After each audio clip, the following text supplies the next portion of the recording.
tadi ketika saya berdoa buat saudara, Tuhan beri judul hidup oleh iman dan bukan perasaan. Mari kita lihat sama-sama Amsal 16 ayat yang ke-32. Amsal 16 ayat yang ke-32. Orang yang sabar melebihi seorang pahlawan. Orang yang menguasai dirinya melebihi orang yang merebut kota. Saudara, ketika kita mendengar akan kata emosi, buat kita orang Indonesia, kita langsung berpikirnya negatif, saudara ya. Oh, ini orang emosi, artinya kita akan berkata orang ini marah. Tapi kenyataannya emosi itu tidak hanya tentang kemarahan atau tersinggung. Tapi emosi itu bisa sukacita, hati yang berdebar-debar karena tegang maupun jatuh cinta. Emosi juga dalamnya ada kecemasan. Tapi semuanya itu adalah emosi. Dan sungguh bagaimana luar biasa kita sebagai manusia. Kita bisa tertawa, kita bisa menangis, dan kita bisa memiliki beragam perasaan yang Tuhan hias dalam jiwa kita. Karena itu yang membentuk akan siapa kita, memberikan kepada kita sebuah kepribadian, saudara. Dan menurut saya lebih bahaya jika kita tidak punya perasaan, saudara. Lebih bahaya kalau kita tidak punya emosi sama sekali. Itu harus dicek, saudara ya. Ketika kita lihat anak kecil, ada orang-orang yang kadang suka teriritasi mendengar anak kecil menangis, saudara. Tapi namanya juga anak kecil. Bagaimana dia punya perasaan, dia punya emosi. Tapi itu yang membuat kita sebagai manusia menjadi begitu lebih berwarna, saudara. Karena hidup menjadi nano-nano rasanya. Karena kadang kita nangis, kadang kita tertawa, kadang kita kecewa, tapi kadang kita juga bangga. Dan itu yang membuat seringkali menghiasi akan jiwa kita. Maka kita perlu mengerti perasaan itu baik untuk dimiliki, saudara. Tetapi masalahnya dimulai ketika perasaan itu yang justru menguasai setiap kita. Saudara, jika saudara seorang pemimpin, tidak ada hal yang paling berbahaya selain dipimpin oleh seorang yang hidupnya dikendalikan oleh suasana hati, saudara. Saudara, saya mengucap syukur Tuhan berikan saya sebuah kesempatan, kehormatan untuk boleh jadi seorang pemimpin ketika saya mulai menginjak SMA, kalau saya tidak salah. Saudara, ketika saya mulai jadi seorang pemimpin, saya belajar bahwa yang paling hati-hati di hidup saya adalah saya harus belajar mengendalikan perasaan saya. Saudara, saya sungguh belajar bagaimana saya terus memastikan setiap hari oleh anugerah Tuhan bahwa perasaan saya tidak boleh menggagalkan rencana Tuhan dalam hidup saya, maupun menggagalkan tugas yang sedang Tuhan beri dalam hidup saya. Bahkan itu tidak boleh merubah rencana atau mempengaruhi cara saya bersikap. Karena ketika itu terjadi, saya belajar itu akan membuat saya menjadi pribadi yang tidak konsisten, saudara. Orang yang hidupnya dipimpin oleh perasaan, dia akan berubah. Pagi A, siang B, malam C. Saudara pernah ketemu orang yang macam begitu, saudara? Nanti sebentar Senin A, besok berubah B. Kadang mentangnya jauh Z, saudara. Terlalu jauh dan hidupnya terus berubah. Maka dia akan menjadi orang yang sulit dihadapi, saudara.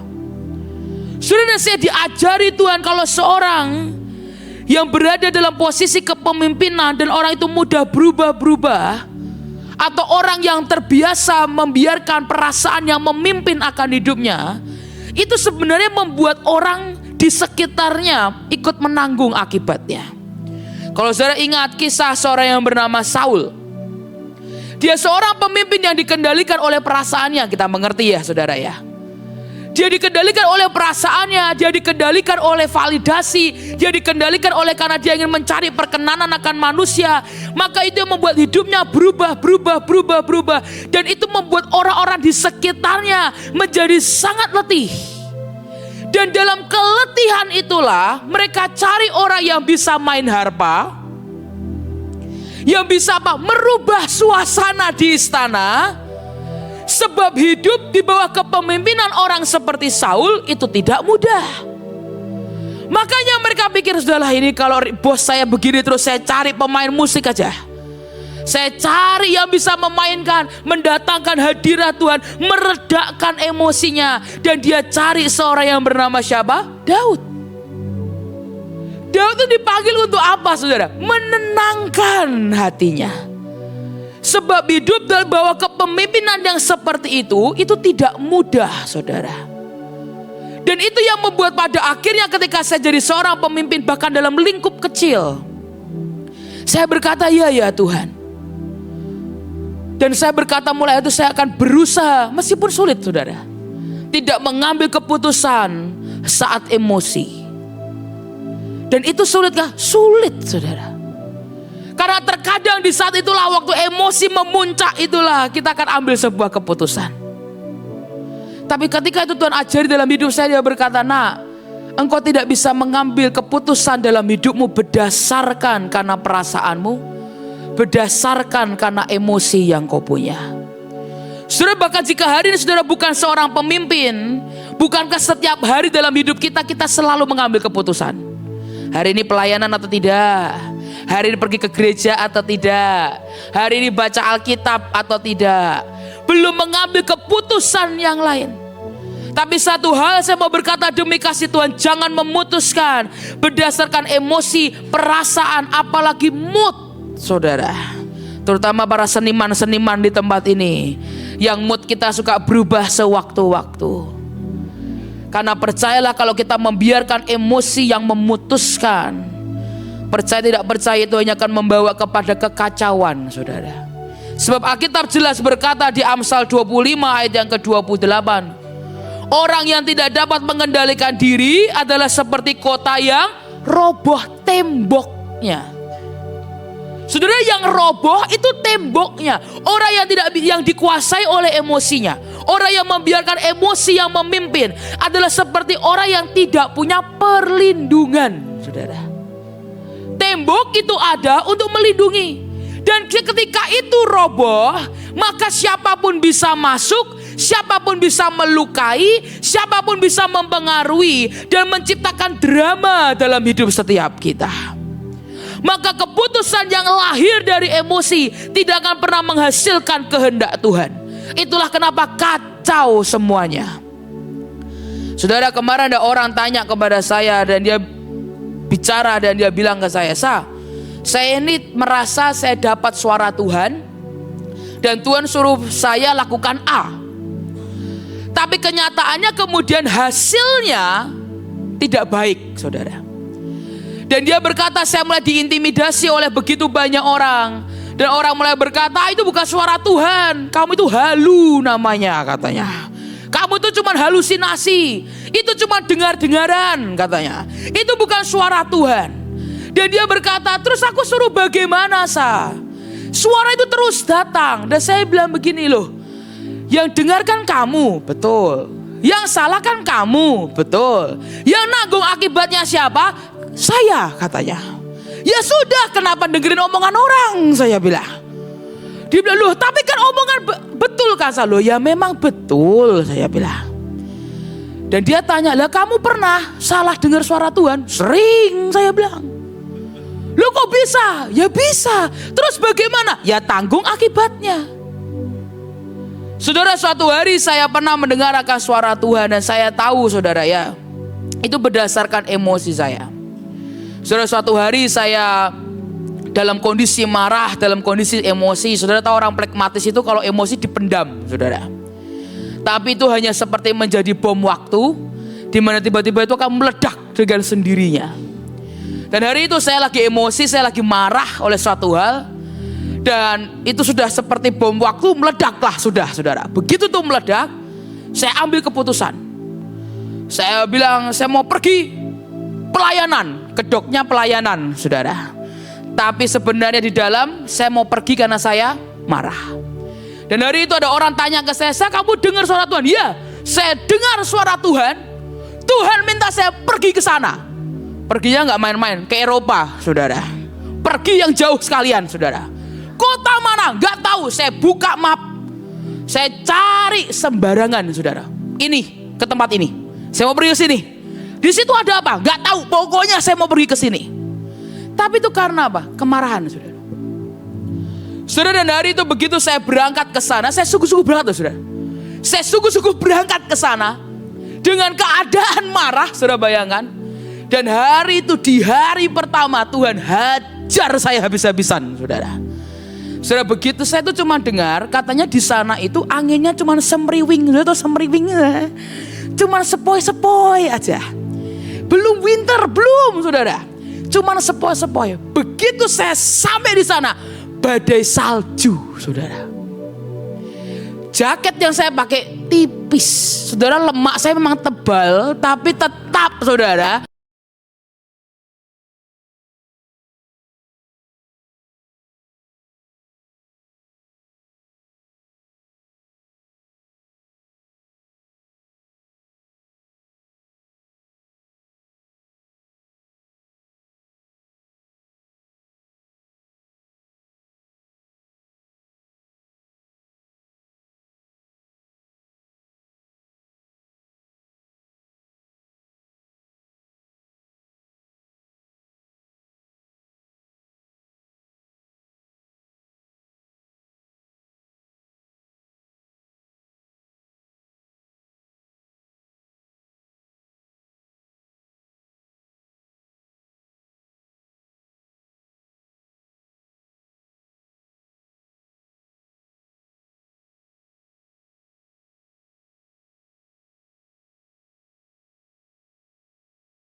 Dalam momen emosi kita, seringkali kita melakukan hal-hal yang kita sesali kemudian hari.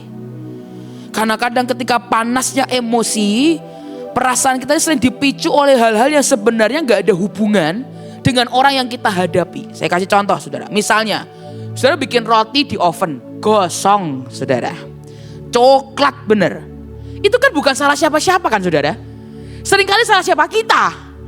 Kasih timernya kepanjangan saudara. Atau kita yang gak ngecek. Kita yang lalai, seringkali kita yang salah. Tapi di detik yang sama ada orang telepon saudara. Terutama para wanita-wanita yang katanya cuma punya pintu satu katanya. Tapi saya menolak itu saudara ya. Saya diajari papa saya gak boleh cuma punya pintu satu katanya. Harus punya banyak pintu. Supaya pelayanan itu fokus saudara ya. Harus pintu buka tutup, buka tutup, buka tutup. Ada orang telepon di detik itu. Saudara sambar gak orang itu? Saudara selantap pasti orang itu. Saudara akan lampiaskan. Padahal bukan salah orangnya ya kan saudara. Salah kita sendiri. Tapi emosi kita terhadap roti gosong itu, kita bisa lampiaskan. Itu tidak merusak orang lain, tapi juga merusak diri kita sendiri. Saya tuh paling sering kayak begitu sama kokoh saya saudara. Saudara doakan ya, dia bentar lagi mau menikah saudara. Ini saya percaya papa saya di surga pun juga bersorak-sorai. Akhir anak lanangnya mau menikah saudara.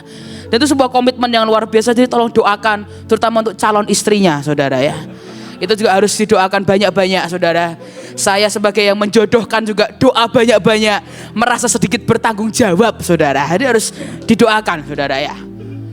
Kokoh saya ini punya karunia yang luar biasa. Suka telepon di waktu yang tidak tepat. Dia ini saudara. Saya itu sampai pernah bilang ke Bu Ripkah, kenapa ya dia ini kalau telepon gak pernah di waktu yang tepat. Di tengah-tengah lagi rapat saudara ya. Di tengah-tengah lagi rapat, lagi emosi. Teleponnya anak saudara. Sa, mau makan apa? Wah saudara itu naik pitam saudara. Langsung saya selantap, saya bilang, kamu tahu gak saya lagi ngapain? Lagi ngapain? Lagi rapat, saya tutup teleponnya. Tapi ini orang hatinya itu saya gak tahu terbuat dari apa. 5 menit kemudian telepon lagi, kurang ajar kan saudara.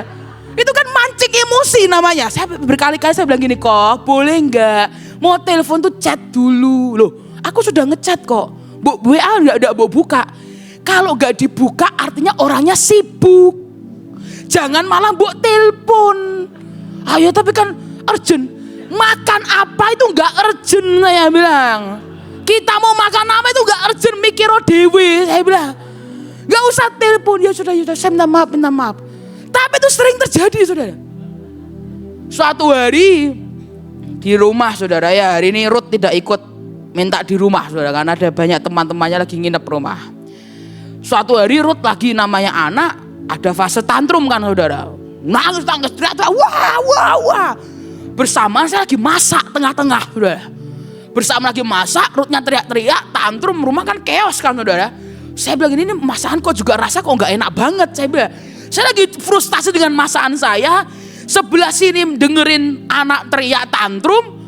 Dia kalau tantrum teriakan, makanya saya lagi arahkan dia jadi WL saudara ya. Sudah kalau nangis bisa 30 menit sejam, suara gak habis. Saya bilang Ruth itu karunia yang luar biasa. Anda jadi pendeta, jadi WL, bolehlah tengah-tengah itu saya bilang. Itu bagus kayak jadi panggilanmu. Dia teriak-teriak pajak lagi masak. Koko saya telepon lagi saudara. Saya reject. Saya lagi mana? Sampai akhirnya dia telepon. Dia sungguh kekeh dengan gigih dengan yang dia mau. Sampai gosong masakan saya. Ruthnya masih nangis-nangis. Dia telepon, saya angkat saudara. Saudara kan, loh, saya kan lagi marah sama yang gosong saudara. Saya lagi marah sama masakan saya. Saya lagi emosi dengerin Ruth nangis. Tapi begitu dia telepon, tanyanya sama saya, mau pijet bareng gak? Wah itu naik pitam. Langsung saya emosi, saya maki-maki, saya marah-marah, saya tutup teleponnya sudah. Begitu selesai baru saya bilang, bro saya minta maaf. Saya bilang, tadi saya melampiaskan emosi saya. Loh kamu tuh emosi kenapa? Ya kamu juga bikin emosi sih saya bilang ya. Orang tuh kalau udah di reject artinya sibuk. Saya bilang bagian mana yang kamu gak tahu? Oh tak pikir kamu cuma lagi ngapain? Ya pokoknya saya bilang Sudahlah saya bilang, tapi saya minta maaf karena saya menyambar kamu dengan emosi saya. Loh kamu emosi kenapa? Ruth nangis, tantrum, masakan saya gosong, saya jadi gak bisa makan siang, kamu telepon lagi, saya bilang. Tapi saya minta maaf. Saudara, tapi itu sering kali terjadi kan di tengah-tengah kita ya kan saudara. Emosi kita terhadap yang lain, tapi kita bisa nyambar ke yang lain. Tapi itu ternyata itu bukan hanya merusak diri kita, itu merusak orang lain saudara. Dan saya belajar begitu banyak hal. Karena Tuhan itu kalau saya dengan saya diantemi sendiri saudara. Supaya saya sungguh-sungguh mengerti. Tapi di saat itulah Tuhan mulai ajari saya lagi. Kalau saudara lihat di Kejadian 16 ayat yang keempat sampai ayat yang keenam. Abraham menghampiri Hagar lalu mengandunglah perempuan itu. Ketika Hagar tahu bahwa ia mengandung, maka ia memandang rendah akan nyonyanya itu. Lalu berkatalah Sarai kepada Abraham, penghinaan yang kuderita ini adalah tanggung jawabmu. Akulah yang memberikan hambaku ke pangkuanmu, tetapi baru saja ia tahu bahwa ia mengandung, ia memandang rendah akan aku. Tuhan kiranya yang menjadi hakim antara aku dan engkau. Kata Abraham kepada Sarai, hambamu itu di bawah kekuasaanmu. Perbuatlah kepadanya apa yang kau pandang baik. Lalu Sarai menindas Hagar sehingga ia lari meninggalkannya. Saudara, Hagar ketika dia marah dia tinggalkan rumah Sarah, ya kan? Dalam di saat emosinya dia tinggalkan rumah Sarah dan dia akibatnya apa? Dia berakhir di padang gurun. Dan dia itu hampir mati loh saudara. Hagar itu hampir mati. Dan Tuhan berkata kepadanya, loh aku ini sudah menyediakan bagimu di rumah itu. Kembalilah ke rumah Sarah.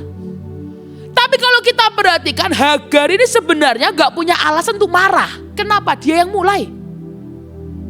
Loh Hagar kan yang mulai saudara. Dia yang memandang rendah akan Sarah. Dia yang memulai konflik tapi lalu tersinggung. Begitu dia tersinggung, dia pergi. Kalau hari ini kita lihat dari sudut pandang jauh, kita bisa menilai iya ya. Loh dia yang mulai duluan. Dia yang memulai konflik. Dia yang marah. Menanggung akibatnya, dia kabur. Dia ambil keputusan berdasarkan emosi. Tapi Hagar gak bisa lihat. Dan gak bisa sadar. Kenapa? Karena seringkali kita lebih susah melihat kesalahan diri kita sendiri. Ya kan saudara? Kalau saudara lihat akan film. Saudara kemarin akhirnya saya punya waktu untuk nonton drama saudara. Hari ini banyak drama-drama, bukan hanya drama Korea, drama Cina juga mulai menyebab di mana-mana. Drama AI juga di mana-mana saudara. Saya sampai bilang ini apa hubungannya? Saya bilang nggak nyambung menurut saya, kadang-kadang AI itu nggak nyambung saudara ya. Tapi mulai banyak drama-drama. Dan kalau saudara melihat akan sebuah film, sebuah drama, saudara pernah nggak sih merasakan seperti saya? Itu loh, itu tuh orang tuh jahat itu yang itu tuh. Ini kok lakon utamanya ini kok gak sadar-sadar ya? Itu loh dia tuh jahat. Loh kenapa kita bisa tahu? Karena kita nonton saudara. Kita penontonnya. Tapi bayangkan kalau saudara menjadi peran utamanya. Belum tentu kita bisa sadar. Ya kan saudara? Kenapa kita bisa ngerti? Karena kita cuma nonton. Tapi kalau itu terjadi dalam kehidupan kita, belum tentu kita bisa sadar bahwa itu kesalahan diri kita sendiri. Itulah kenapa saya percaya kita ini perlu Roh Kudus. Tapi juga perlu orang-orang di sekitar kita untuk berani yang menyadarkan kita. Menurut saya titik yang paling berbahaya ketika tidak ada orang yang berani tegur saudara. Itu titik paling berbahaya. Kenapa? Karena kalau saudara perlu cuma Tuhan yang menegur saudara, itu lebih berbahaya lagi saudara. Menurut saya lebih baik terkadang kita perlu orang-orang yang berani tegur kita. Meskipun gak enak saudara. Saya ngucap syukur saya punya keluarga. Yang kita keluarga dalam Tuhan. Namanya Joshua dan Bevis saudara. Kami ini tumbuh sama-sama dari kecil. Kami sama-sama kenal Tuhan. Lahir baru sama-sama. Hari ini kita sudah ada besar-besar semuanya. Ada yang sudah berkeluarga. Dan kita masih sama-sama sampai hari ini saudara. Saudara, dan setiap bulan kami selalu upayakan untuk doa bersama. Entah nanti di Bandung, entah di Bekasi, entah di Semarang. Tapi kita cari tempat yang kita memang bisa kumpul. Dan kita cuma berdoa bersama-sama. Saudara, dan saat itulah kadang-kadang saya datang. Saya jujur dengan dia. Salah satunya orang yang namanya Bevis saudara. Saya datang dengan saudara saya ini, saya bilang, Bev, saya ini kok sekarang rasanya mau khotbah udah gak pede. Saya bilang, dia tanya, lu kenapa Sa? Saya bilang, ya saya dengar begitu banyak kritik, begitu banyak orang yang caci maki saya. Wah, saya bilang, kayak saya ini memang khotbahnya, katanya khotbahnya jelek lah, khotbahnya gak bener lah, khotbahnya salah-salah, sesat pula katanya, khotbahnya ini gak bener dan segala macam. Dan hari itu saya bilang, gimana ya Bev, saya ini merasa tidak percaya diri. Saudara, ketika ada orang yang bicara seperti itu, kita kan terkadang, wah itu cuma omongan orang, gak apa-apa, yang penting kamu semangat aja, kamu khotbah bagus kok. Kita kan berharapnya begitu saudara ya. Ada sedikit dorongan kepercayaan diri. Saudara tahu jawaban saudara saya? Ya memang jelek, katanya. Saya bilang, gitu ya Bev? Iya. Sejak kapan kita nih khotbah bagus ha? Ya bener sih Bev. Kan kamu tahu kan memang kita gak bisa. Memang cuma Tuhan kan yang membuat kita bisa. Ya bener sih Bev, saya bilang. Sejak kapan khotbahmu bagus? Emang jelek? Katanya. Sejak kapan kamu merasa cantik? Memang jelek kok Sa, katanya. Siapa yang bilang kamu cantik? Bohong itu katanya. Orang yang dengar itu kita bisa di green room saudara ya. Beberapa yang melayani sampai shock. Lihat kami berdua sampai mukanya shock. Saya coba gak apa-apa, sudah biasa kayak begini saya bilang. Apa-apa tenang aja. Dan hari itu saya masih ingat ada satu anak buah saya yang datangi saya bilang gini, Ci, kamu gak tersinggung? Saya bilang, anehnya saya justru semakin semangat. Saya bilang, loh kamu gak tersinggung? Enggak. Tapi itu membuat saya sadar diri, memang saya jelek kok. Membuat saya sadar diri kalau sampai hari ini saya masih bisa khotbah. Saya bisa menyampaikan pesan Tuhan, saya tahu itu karena Tuhan. Itu membuat saya sadar memang saya gak bisa apa-apa. Tapi saya selalu percaya tidak pernah tentang siapa yang berdiri. Tapi firman itu ya dan amin. Dan dia itu hidup, alive and active. Itu sifat firman. Bahkan ketika ada anak kecil yang khotbah di tempat ini pun, kalau firman itu datang dari Tuhan, itu tetap bisa menembusi hati setiap orang. Dan ketika saya bilang, ya memang saya jelek kok. Saudara, ada buat orang itu terlalu kejam. Tapi itu buat saya, itu yang menyadarkan saya dan mengingatkan saya. Untuk bahwa memang semua itu karena Tuhan. Saudara, satu lagi namanya Joshua. Kalau ini lebih barbar lagi saudara. Dia tapi memang berdua itu baik sama saya, tuh kadang dirangkul, kadang digandeng, baik saudara ya. Tapi memang karena mulutnya itu memang dipakai Tuhan untuk menyadarkan saya berkali-kali saudara. Saya datang ke dia, saya diam aja, saya cuma diam saudara. Saya khotbah altar call selesai, saya turun. Tiba-tiba dia bilang gini, kamu ini hatimu itu masih busuk. Saya bilang, apa sih Jos? Kamu ini belum mengampuni ini kan? Sudah, saya bilang sudah. Kamu ini bohong. Lu serius kamu ini kelihatan. Hatimu ini masih penuh dengan kemarahan. Hati saya dioncai satu-satu saudara. Dikupas satu-satu.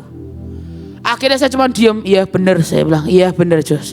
Iya benar. Saya setengah rendah hati saya bilang, boleh gak minta didoain? Saya bilang, iya benar Jos. Iya benar. Ada saya cerita ke dia, saya bilang anak buah saya itu begini-begini. Dia bilang ini yang salah itu kamu. Lu kok bisa? Saya kan marah saudara. Ya benar kan saya enggak, yang salah itu kamu. Karena sebab kemarahanmu itu selalu membunuh banyak orang. Bilang sadis benar kalau ngomong. Saya bilang, saya gak bunuh orang loh Jos. Saya bilang saya bunuh nyamuk. Iya saya bilang, saya gak bunuh orang. Iya tapi omonganmu, perkataanmu itu melukai begitu banyak orang. Saudara, kalau saya tanpa mereka, saya bisa sadar gak? Belum tentu loh saudara. Tapi itulah kenapa saya mengucap syukur. Kita ini perlu Roh Kudus. Tapi perlu orang-orang yang tepat, yang berani tegur kita apa adanya, yang berani berkata yang dari Tuhan. Dan itu akan meluruskan kita, membuat kita sadar apa yang salah dari hidup setiap kita. Saudara, sekali lagi kita butuh orang-orang, karena sekali lagi seperti Hagar, dia tahu gak salahnya di mana? Menurut saya dia gak tahu. Dan ketika hari itu karena terlalu letih ditindas oleh Sarai, dia terlalu letih, dia terlalu marah, dia ambil keputusan untuk berhenti dan dia kabur dan dia keluar. Dan ternyata itu sekali lagi, itu kesalahan di hadapan Tuhan. Lihat saudara, Hakim-Hakim 8 ayat yang keempat. Ketika Gideon sampai ke sungai Yordan, menyeberanglah ia dan ke-300 orang yang bersama-sama dengan dia. Dan perhatikan, meskipun masih lelah, namun mengejar juga. Saudara, hari itu ada 300 orang yang dipilih Tuhan. Dari 32.000 orang yang hanya dipilih oleh Tuhan hanya 300. Kelihatannya sepintas mereka dipilih karena jumlah mereka sangat minoritas. Dan hari itu Tuhan ingin menyatakan bahwa kemenangan itu asalnya dari Tuhan, bukan tentang jumlah. Dan kalau kita baca, 300 orang ini bukan orang biasa. Tapi mereka punya kualitas hidup yang sangat ajaib. Karena dalam keadaan lelah, bahkan kalau Hagar lelah dia berhenti. 300 orang ini dalam keadaan lelah, mereka tetap menyeberangi sungai Yordan. Dan Alkitab berkata mereka tetap pergi dan tetap menyeberangi walaupun dengan kondisi begitu letih. Saudara, kualitas hidup seseorang akan terlihat ketika mereka begitu letih. Oh, saudara perhatikan aja. Tubuh letih, jiwa letih, itu langsung menunjukkan kualitas seseorang. Saudara, selama 5 bulan ini Tuhan itu berikan kepada kami proyek untuk mengurus anak-anak Papua, saudara, khususnya Papua Pegunungan. Umurnya beragam, dari 14, ada yang 20, ada yang 30, umurnya beragam. Dan mereka datang itu dikirim oleh Bapak Bupati sekitar 44 orang, harusnya lebih, tapi ada beberapa yang sudah pulang duluan. Dan akhirnya ketika semua diatur ada yang dipecah. Yang tinggal di gereja itu sekitar 24 orang. Dan hari itu saya dengan mama saya kita bekerja sama, mama yang menyediakan fasilitasnya, kami yang kerjakan programnya, Cikesha yang mengerjakan programnya, sekolahnya dipastikan dapat pelatihan supaya nanti waktu mereka pulang kembali ke Wamena itu sudah ada pelatihannya, saudara. Dan ada juga sertifikat yang mereka dapat selama di Semarang. Saudara, dan tapi bagian saya bukan mengurus programnya, bagian saya mentoringnya, saudara. Saya dari 24 anak, mentoring itu sekitar 6 orang sampai 7 orang itu yang jadi mentornya. Dan 24 ini 20-nya laki, 4 perempuan. Mentornya sebagian besar perempuan semua, saudara. Dan hari itu mereka datang dengan semua kekurangan mereka. Dan kita harus mentoring mereka itu alias dari jam 7 pagi sampai jam 12 malam, saudara. Dan itu terus setiap hari itu terus begitu. Kerjaannya ngapain? Nyari anak, ngejar anak, ngajak ngomong anak, memastikan mereka oke, memastikan mereka begini. Dan itu capek, saudara ya. Itu lebih capek daripada khotbah ternyata, saudara. Mentoring itu lebih capek daripada khotbah. Harus lari ke sana, kejar ke sana. Kita yang biasa dari nggak biasa, terlalu jalan banyak, biasanya sudah gampang capek. Jadi mau tidak mau harus terbiasa jalan banyak setiap hari. Saudara, hari itu kami jalan, saudara lihat tangan saya ini masih bekas nyamuk di mana-mana, saudara ya. Karena kita jalan dengan mereka, kita mentoring dengan mereka. Tapi ada satu titik, jiwa kita kan letih. Karena kita sebagai kakak punya adik banyak nih tiba-tiba, saudara. Dan dengan mereka semua cerita, dengan semua kelakuan mereka, dengan semua tindakan, dengan semua aktivitas yang ada. Saya lihat dan saya pandangnya kan mentor-mentor saya ini, jiwa mereka letih, tubuh mereka letih, jati diri mereka keluar, saudara. Yang asli, yang sesungguhnya, yang di dalam mereka keluar semua. Yang selama ini bisa ditutupi, keluar semua. Dan ketika itu Tuhan ajari saya, nak lihat kualitas hidup seseorang bisa terlihat ketika mereka harus menghadapi namanya keletihan. Keletihan itu di mana? Jiwa, saudara, di perasaan. Dan ketika itu saya lihat, saudara, tapi saya mengucap syukur yang saya lihat kualitas orang-orang yang luar biasa. Saudara, saya lihat anak buah saya, saudara ya. Mereka kalau sudah capek, benar-benar capek, jiwa mereka capek, tubuh mereka capek. Begitu dapat tugas, yang ini tidak diketahui keberadaannya, cari. Saya lihat depan mata saya, itu langsung berdiri, jalan keluar, saudara. Dicari tuh, nyari tuh bukan cuma 10 menit, 15 menit, sampai berjam-jam loh, saudara. Dicari, muter semuanya. Cari. tidak mengeluh, tidak lakukan apapun. Tapi ada orang lain lagi di luar dari mentor kami. Yang saya lihat begitu tubuhnya letih, jiwanya letih, jati dirinya keluar. Ngamuk saudara. Kesenggol dikit, waduh saudara ya itu premannya langsung keluar saudara. Langsung semua kena sambar, bam bam bam. Tapi terakhir dia bilang, saya keluar, saya berhenti dari sini. Saudara saya gak bisa menghakimi sebab itu proses orang masing-masing saudara. Tapi saya sungguh melihat ketika ada orang yang tubuhnya letih, jiwanya letih. Itu langsung menunjukkan kualitas seseorang. Meledak atau bisa kontrol diri. Mundur atau tetap maju. Dan itu menunjukkan kualitas seseorang. Ketika Ziklag terbakar, mereka mengejar orang-orang Amalek. Ada sekian banyak orang lelah dan mereka tidak mau menyeberangi. Mereka memilih untuk berhenti. Tapi Gideon punya 300 orang yang langsung dipilih oleh Tuhan. Dan Alkitab berkata walaupun mereka lelah, mereka tetap mengejar. Saudara dan Tuhan berkata, nak, keberhasilan dalam kehidupan kita, kemenangan dalam kehidupan kita adalah ketika kita tidak dikendalikan oleh 5 panca indera kita. Tidak dikendalikan oleh badan kita atau emosi kita, tapi semuanya dikendalikan oleh Tuhan.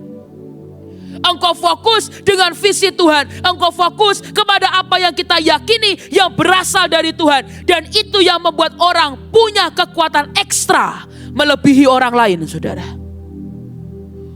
Orang yang hidupnya fokus hanya kepada Tuhan.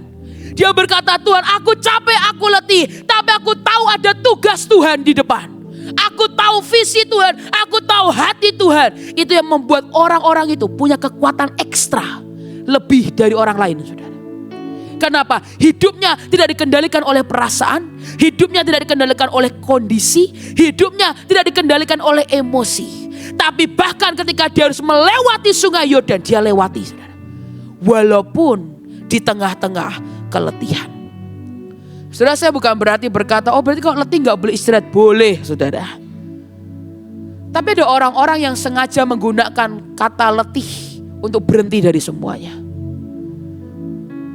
Tapi saya berdoa biar hari Tuhan temukan ada kualitas yang berbeda di tengah-tengah kita. Orang-orang yang mau berkata, Tuhan aku tahu ini letih, aku tahu ini mencapaikan, aku tahu ini sulit. Tapi walaupun aku letih, aku akan tetap melakukan apa yang Tuhan mau. Saya percaya yang kemarin sudah lakukan di Jumat Berkah. Ada orang-orang yang kok memang sudah letih kok seminggu itu. Saya tahu mungkin ada orang-orang yang 1 minggu itu engkau sudah capek dengan kehidupanmu, dengan pekerjaanmu. Tapi engkau tetap datang ke tempat ini dan melayani orang-orang. Itu menunjukkan kualitas saudara. Bahwa walaupun saudara letih, saudara tetap datang dan melayani. Sebab saudara tahu itu yang dari Tuhan. Itu yang Tuhan mau, itu dari hati Tuhan. Dan di hadapan Tuhan, saudara bukan orang biasa loh. Saudara, orang-orang pahlawan-pahlawan yang berkualitas tinggi di hadapan Tuhan. Dan saya berdoa, jangan sampai itu hilang dari hidup setiap kita. Tapi biarkan setiap kali dia melihat kita, Tuhan temukan ada orang-orang yang berkata, Tuhan aku letih. Memang keadaanku seperti ini, tapi keadaanku tidak akan membuat aku berhenti dan manja. Tapi aku akan berkata, Tuhan tolong aku.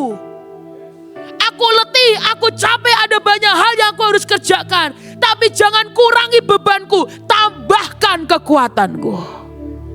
Itu kualitas hidup yang berbeda. Tuhan tidak pernah memaksa kita untuk pura-pura jadi munafik saudara. Tuhan kita mau jujur apa adanya. Tapi tidak minta berhenti, tapi minta kekuatan di hadapan Tuhan. Saya belajar dari papa saya, saudara. Papa saya itu seret badan saya tiap hari saudara. Beliau nyeret badannya juga tiap hari. Banyak orang suka berkata, wah Pak enak ya bisa pergi ke luar negeri terus. Saudara tahu pergi luar negeri itu capek loh saudara. Banyak orang berkata itu impian saya, betul. Tapi kalau terusan, saya aja mengucap syukur hari ini bisa pakai tol. Buat saya Semarang ke Surabaya naik pesawatnya capek. Tapi hari itu papa sih pelayanan Senin ketemu Senin saudara.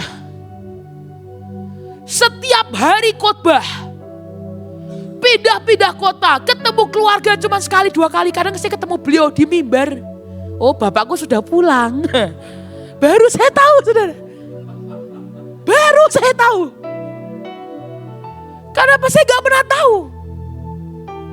Kadang-kadang saya baru bisa makan sama beliau itu Minggu siang, setelah saya menyela dan memotong antrian konseling di gereja.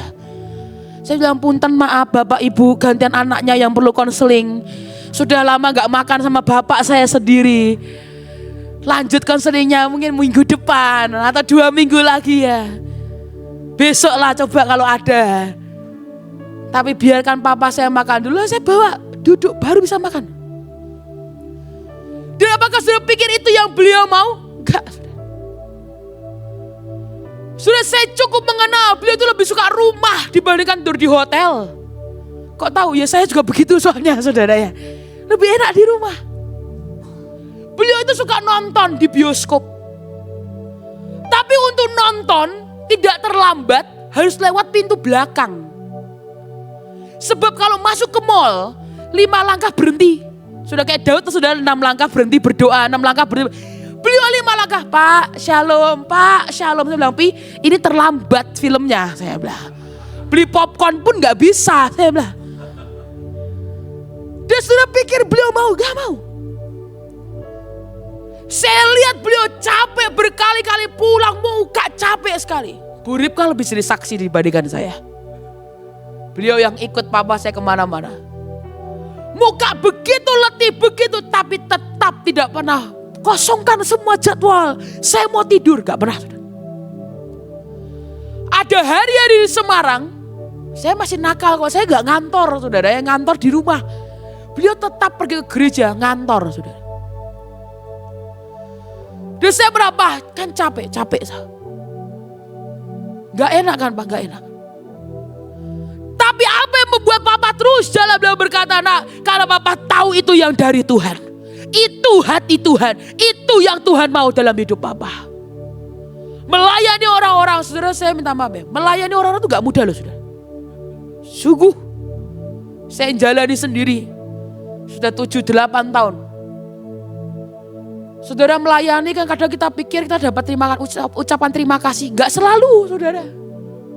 Gak selalu, saya mau kasih tahu saudara dulu. Gak selalu. Saudara kasih yang terbaik, saudara bisa dapat caci makian loh. Bisa. Dianggap aneh, bisa. Dicurigai, bisa. Tapi saya lihat hidup beliau. Saya lihat papa saya. Dan hari itu dia bilang, waktu beban terasa lebih berat, jangan minta dikurangi bebannya. Tapi minta ditambahkan kekuatannya. Karena semua kekuatan itu berasal dari mana? Tuhan, saudara. Tapi Tuhan perlu ada dapati orang-orang yang berkualitas. Militan di hadapan Tuhan yang berkata, Tuhan aku tahu aku letih. Tuhan aku tahu aku capek, tapi aku akan tetap seberangi sungai Yordan ini. Jangan kurangi bebanku Tuhan, tapi tambahkan kekuatan dalam hidupku. Jangan hidup karena perasaan, saudara. Hari ini saya pun gak ada di sini, saya di rumah, saudara. Saya kan ikut-ikut Ruth, pengen di rumah, saudara. Di rumah aja lebih enak. Itu kalau ngikuti perasaan saya. Itu kalau ngikuti mood saya. Tapi saudara, hari saya berdoa demi kasih Tuhan. Tuhan tidak pernah mau kita hidup karena perasaan kita.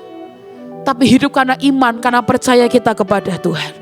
Dan orang yang percaya kepada Tuhan, apapun yang Tuhan perintahkan akan kita lakukan, saudara. Walaupun kita letih, walaupun kita capek, kita akan tetap lakukan. Saudara, hari ini saya berdoa. Kalau saudara bisa tangkap ini. Saya tahu ada blessing Tuhan yang ajaib yang akan Dia sediakan buat setiap kita. Dan hari ini saya berdoa. Saudara adalah orang-orang pilihan Tuhan. Saudara adalah orang-orang pilihan Tuhan. Dan saya tidak tahu siapa, tapi ada beberapa engkau di sini, engkau adalah orang-orang yang engkau lewati perasaanmu itu setiap hari, saudara. Engkau lewati letihmu setiap hari, engkau tetap datang pelayanan. Engkau tetap datang ke gereja. Engkau tetap lakukan yang Tuhan mau, engkau tetap baca Alkitab, engkau tetap saat teduh. Engkau tetap berdoa dan Tuhan berkata, nah, ada upah yang besar sedang menanti hidupmu. Sebab Tuhan tidak pernah pandang ringan orang-orang yang hidupnya berkualitas seperti ini, saudara. Dia gak pernah pandang ringan. Dia lihat, dia catat semuanya. Dan dia Tuhan yang tidak pernah berhutang kepada siapapun, saudara. Dan saya berdoa di hari-hari yang seperti ini, dalam ketidakpastian, dalam semua hal yang meletihkan, saya berdoa saudara sadar, dia Tuhan Allah Immanuel ada bersama dengan kita. Dan dia Tuhan yang akan memastikan, nak, kalau engkau letih, aku akan tetap memberikan kekuatan baru setiap hari. Alkitab berkata kasih rahmatnya, setia rahmatnya baru setiap pagi. Itu ya, setiap pagi, setiap hari kau melewati apapun, dalam keletihan apapun, ingatlah kasih rahmatnya baru setiap pagi. Kekuatannya itu baru setiap pagi. Setiap pagi kau bangun, dia beri kekuatan yang baru dalam hidupmu. Setiap pagi kau bangun, dia beri anugerah dalam hidupmu. Setiap pagi kau bangun, dia akan memampukan setiap kita. Dan percayalah, kemenangan demi kemenangan akan dia berikan di tengah-tengah kita. Amin. Saya berdoa, jangan berhenti saudara. Jangan berhenti sekarang. Lihat ayat yang terakhir, Galatia 6 ayat yang ke-9. Saya ambil dalam terjemahan The Message. Jadi janganlah kita menjadi lelah dalam melakukan yang baik. Pada waktu yang tepat kita akan menuai hasil yang baik. Asalkan kita tidak menyerah atau berhenti. Jelas saudara. Pada waktu yang tepat, pada waktu yang Tuhan tetapkan, kita akan menuai hasil yang baik. Asalkan kita tidak menyerah atau berhenti. Saudara, saya berdoa, biar hari ini apapun yang terjadi dalam hidupmu, ada kegigihan, ada iman, ada kekuatan yang kembali turun dalam hidupmu. Amin. Ingat kenapa? Karena kau gak pernah sendirian saudara. Kau punya Tuhan. Saya pribadi, saya mengalami keletihan berkali-kali. Saya capek berkali-kali. Saya nangis kayak anak kecil berkali-kali. Tapi saya tahu dia selalu ada di dalam hidup setiap kita. Saudara, setiap kali saya berseru ke Tuhan, dia selalu datang dan memberi kekuatan di tengah-tengah kita. Saudara, yang paling penting sadari, dia Tuhan yang gak pernah jauh. Dia gak pernah jauh. Dia cuma sejauh doa loh saudara. Saudara gak perlu visa, saudara gak perlu tiket, saudara gak perlu bayar apapun. Dia cuma sejauh doa. Saudara, lebih gampang nyari Tuhan daripada nyari pendeta. Saudara, kalau hari ini sudah datang ke rumah pendeta, saya gak bilang Pak Irman saudara ya, pendeta yang lain saudara. Sudah datang jam 2 pagi, jam 3 pagi, sudah gedor-gedor pintunya, diamuk pasti saudara, ya kan? Dimarahi.